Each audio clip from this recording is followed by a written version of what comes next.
Thank you, Jeff, and thank you to the organisers for the opportunity.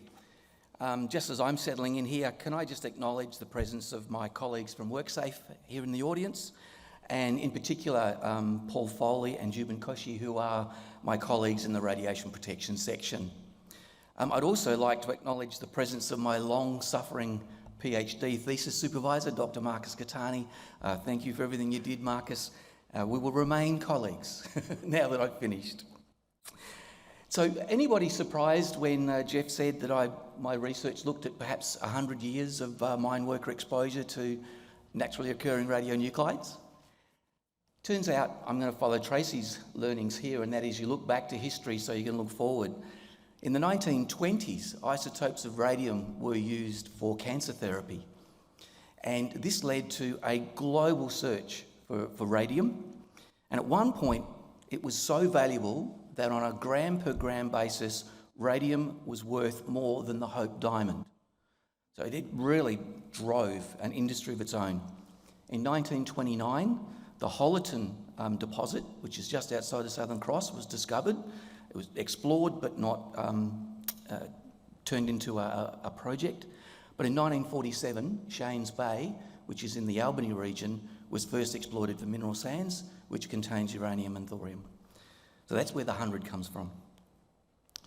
So just to take you through the presentation today, I've got to get technical just for a moment in terms of the radiation and radioactivity, some of the principles.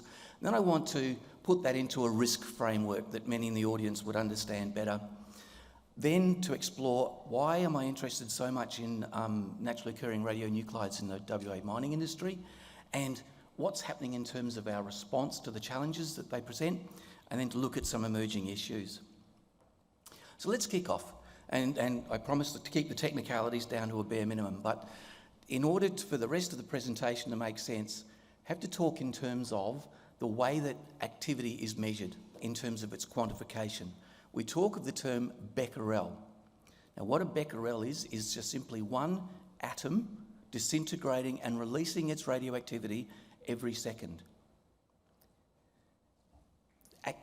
Unfortunately, it doesn't tell us an awful lot, though. It just tells us how much is there, not whether that's safe, unsafe, or what emissions are being liberated. So we talk in terms of protection in activity concentration, and that way we can put limits on things. The activity concentration, though, can be framed as per unit mass. It can be termed in terms of if it's a liquid, becquerels per litre. If it's a gas, becquerels per cubic metre. And many of the hygienists in the room all of a sudden understand what it is I'm talking about here, right? The next one is to talk about half-life. A really important but misunderstood concept. Half-life is important because it actually tells us how quickly the radioactive emissions are actually being liberated from the atom. So when we hear that uranium has got a long half-life, sure, it's got a long half-life, but it actually releases its radioactivity so slowly that it's designated as low specific activity material. There are, however, many of the isotopes in the uranium and thorium decay chain that release their emissions very quickly and are therefore much more hazardous than the parents that they emanate from. And then we come to the terms of measurement. Now, let's just bypass the first one. That's like the exposure sort of critical standard against which we calibrate our equipment.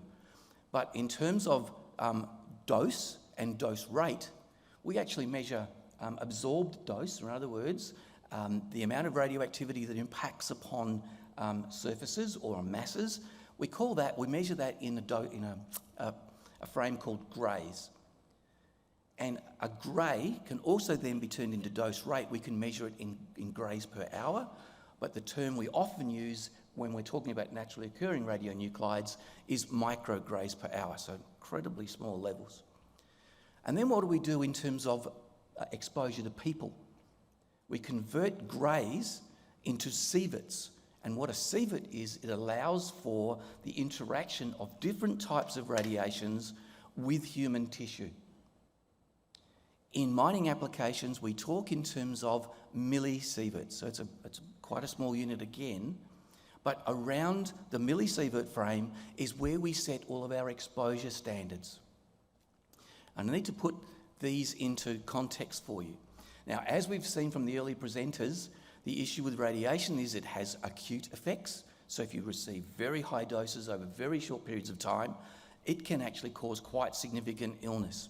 And on the screen behind me there, you can see the first half a dozen lines down to 500. They are acute responses to high levels of radiation impacting the body. And a lot of the research in that space comes from survivors of atomic weapons testing, the uses of radium in the 20s and 30s, where some of the folks who were using radium actually managed to become incredibly ill and die as a result of the use. But when we get to the 131 number up there, we're now moving into what we call chronic exposures. So exposures that occur over a longer period of time at smaller dose rates. You notice that this place called Ramsar in Iran has actually got a natural background radiation level of 131 millisieverts at peak per year. What I'd like to do is bring your attention to where do we set our limit of exposure for members of the public. It's at 1 millisievert. So in Western Australia, our average background is of the order of 3 millisieverts per year. So West Australians, to remain in that member of the public category, are allowed to get 1 millisievert above that 3 millisieverts as a result of mining applications. But people in Iran, at Ramsar, get 1 millisievert above their 131 millisieverts, and that becomes the unacceptable risk factor. So 1 millisievert becomes a critical factor here, because in terms of mining, above 1 millisievert, you start to trigger regulatory interest, not necessarily control, interest. But we have a limit for a radiation worker of 20 millisieverts per year. It's a derived limit, and it's derived from the fact that you can have exceedances above that level, but the average over 5 years has got to be 20 millisieverts. And what does that mean if we're working at that 20 millisievert level? Well, the Australian Radiation Protection and Nuclear Safety Authority states that the risk on a per sievert basis is 1 in 20,000 per millisievert of developing a solid tumour. And if you then convert that into the Health and Safety Executive's risk model, at 20 millisieverts, the risk is 1 in 1,000, which the HSE deem as intolerable. And of course, the lower the dose that's received by workers, the more tolerable it becomes. But it doesn't ever actually get into the frame of an acceptable level of risk. So our job then is to keep doses down as low as reasonably achievable. So what about the ionising radiations that come from naturally occurring radionuclides? Well, there's two types essentially. There's gamma rays, really easily measured by handheld instruments or by the little piece of kit that I'm wearing on my waist here, my personal dosimeter.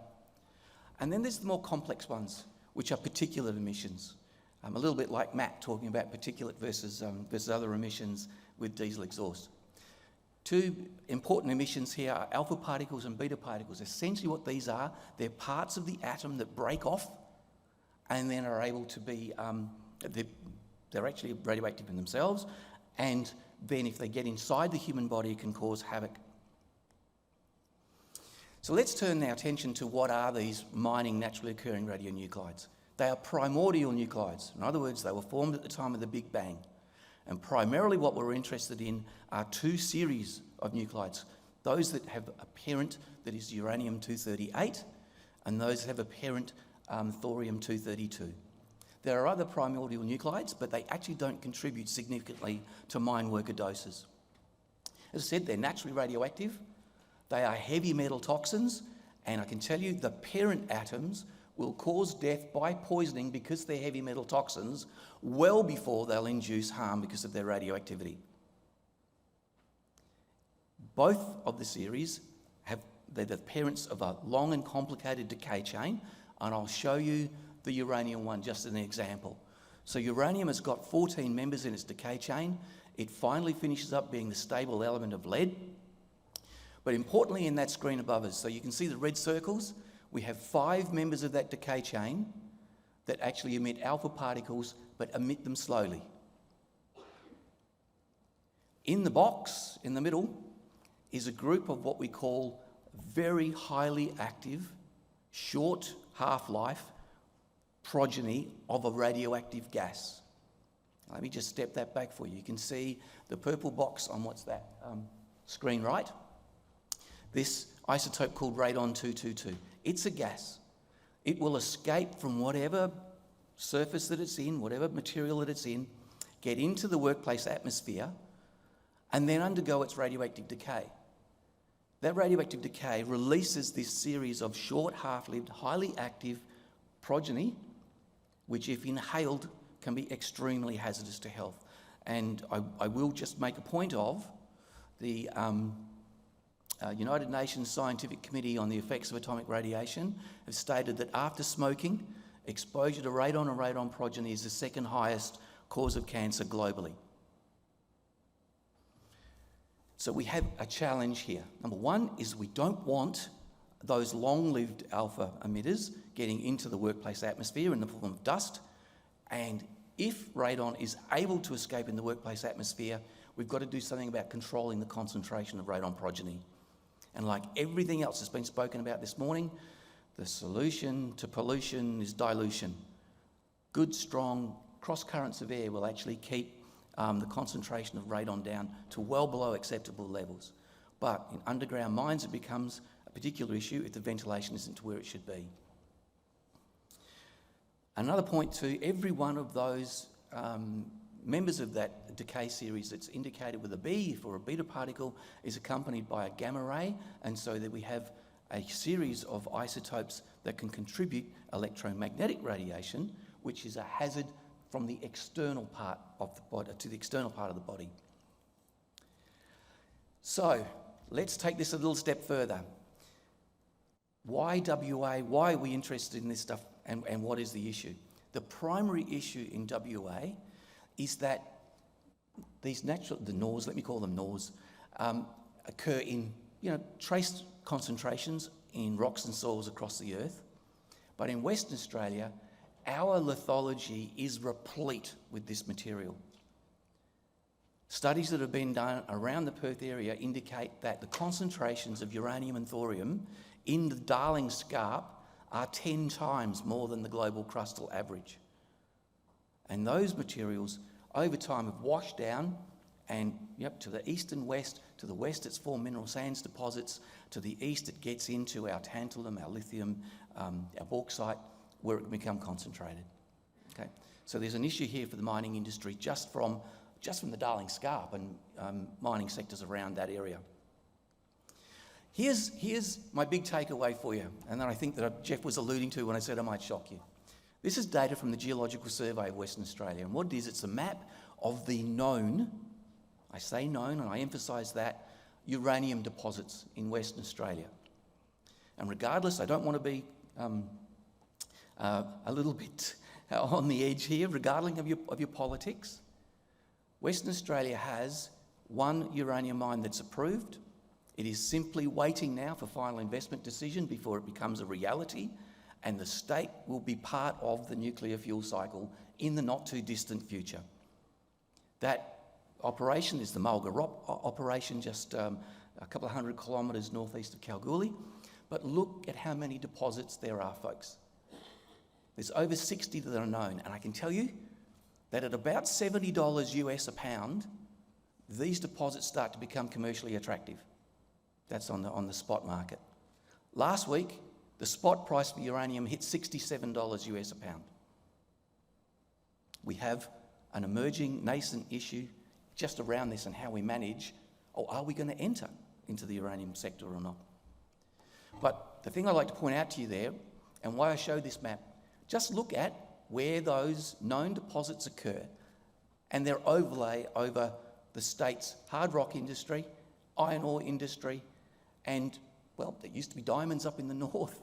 I can guarantee you that there will be uranium intersections in the vast majority of the state's underground sector. What's next? We are the world's largest mineral sands producer, and what's coming up on screen there is the known mineral sands deposits that have been exploited down to the south of the state.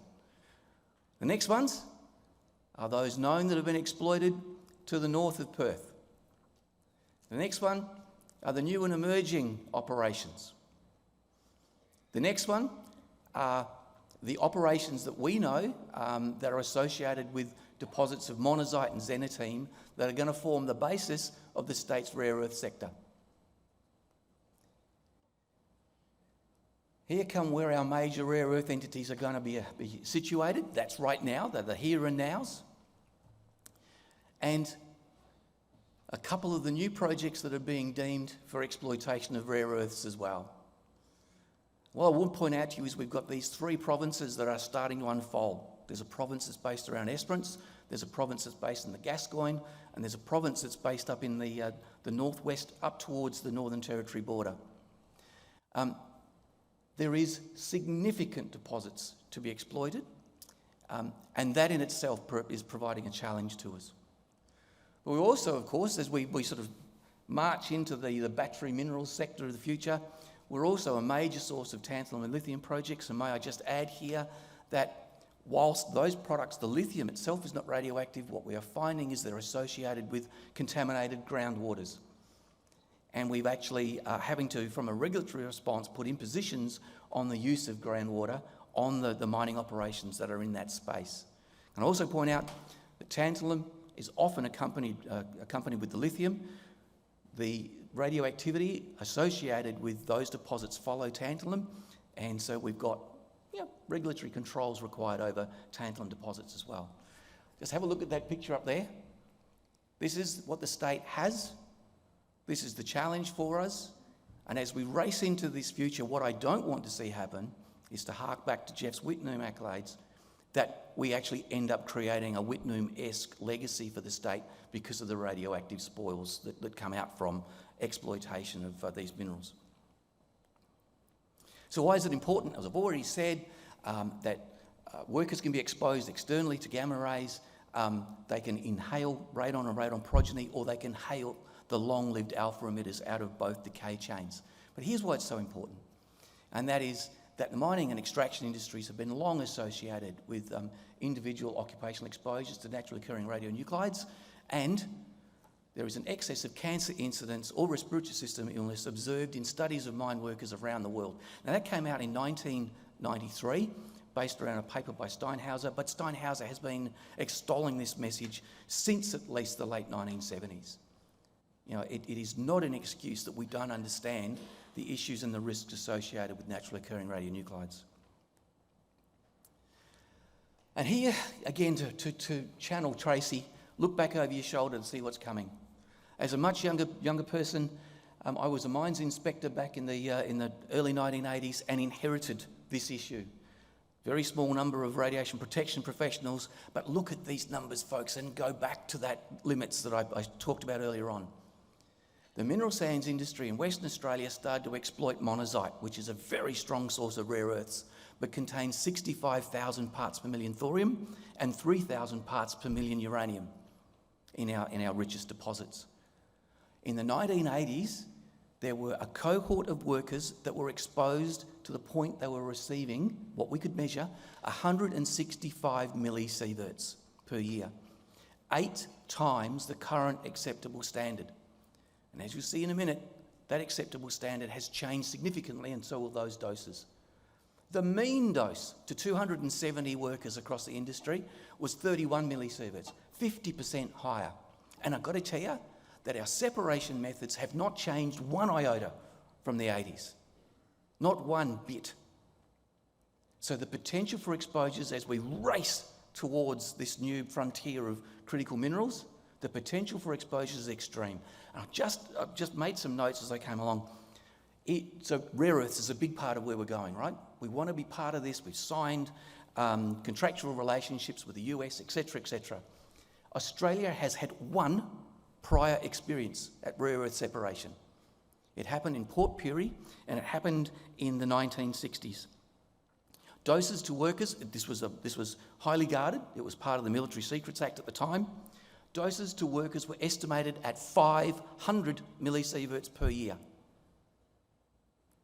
That's 4 times higher than what the people in Ramsar, Iran get.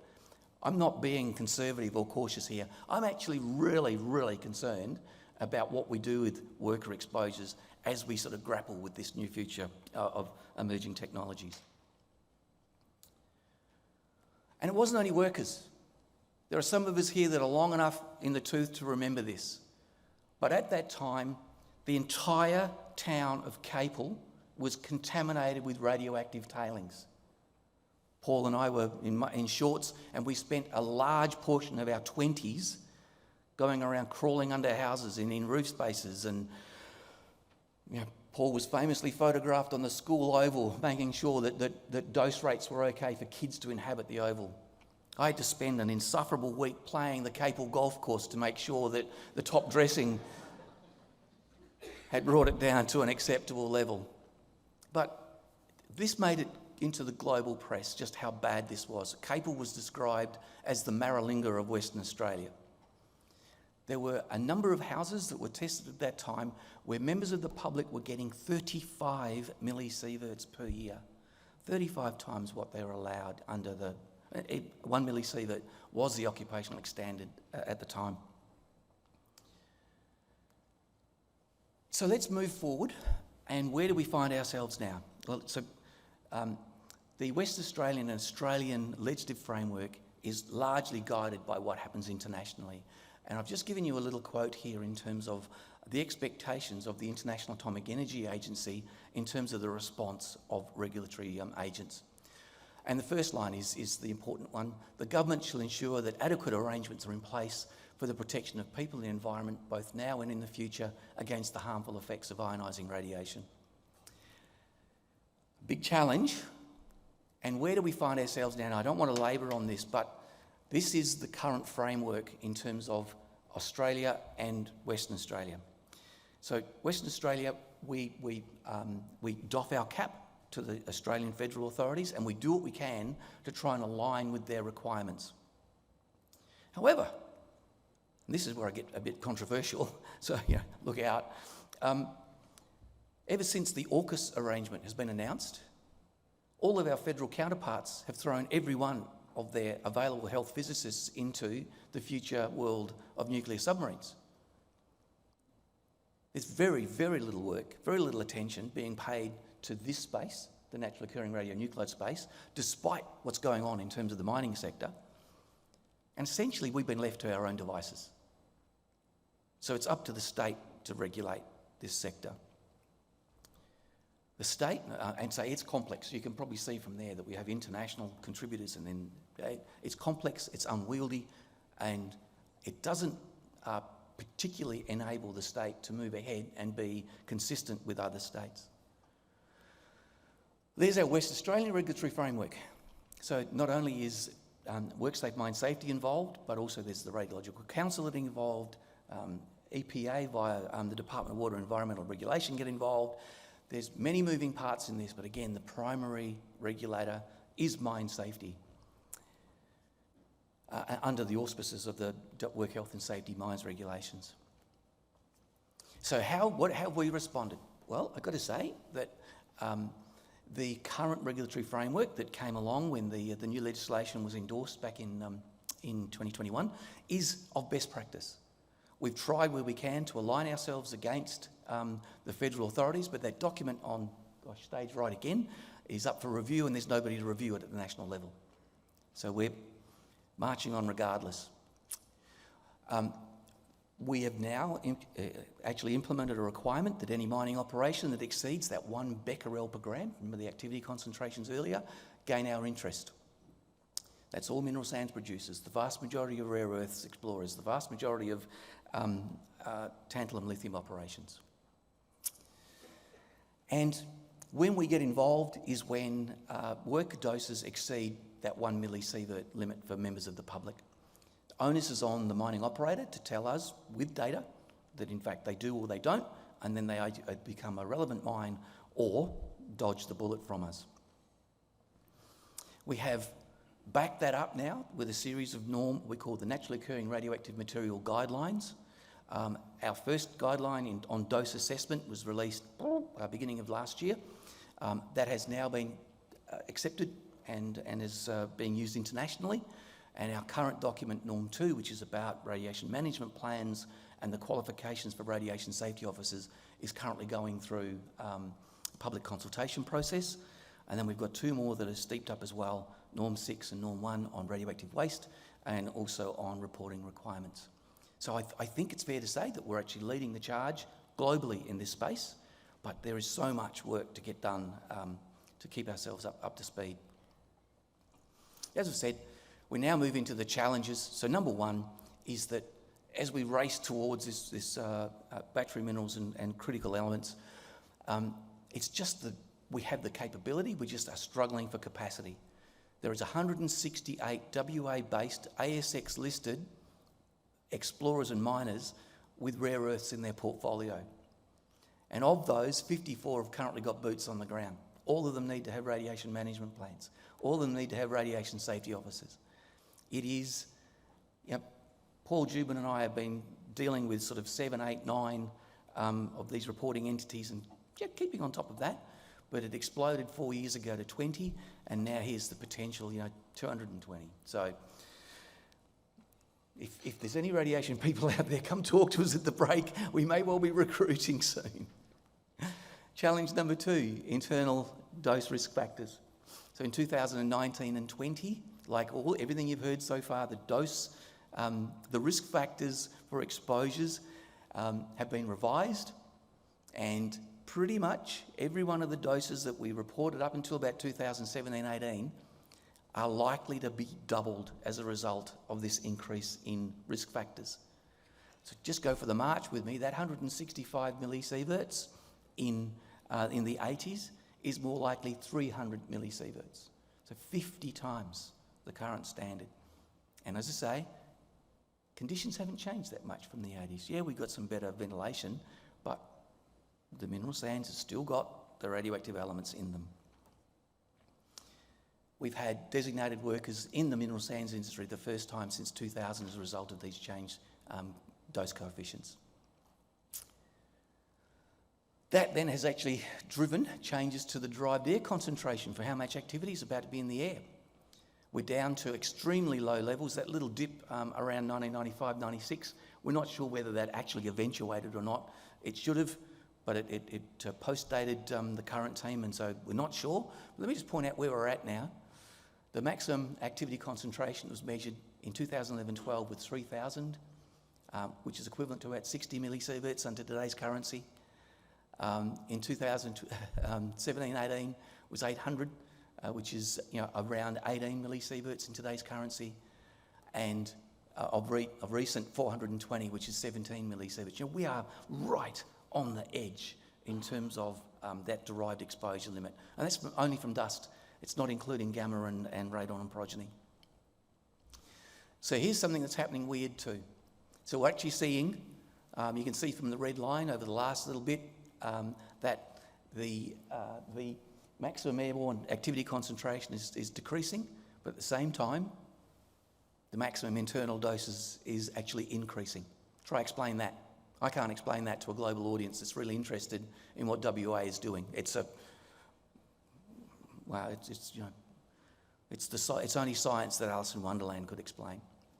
I think I've got an explanation that sits in this slide, and that is when we look at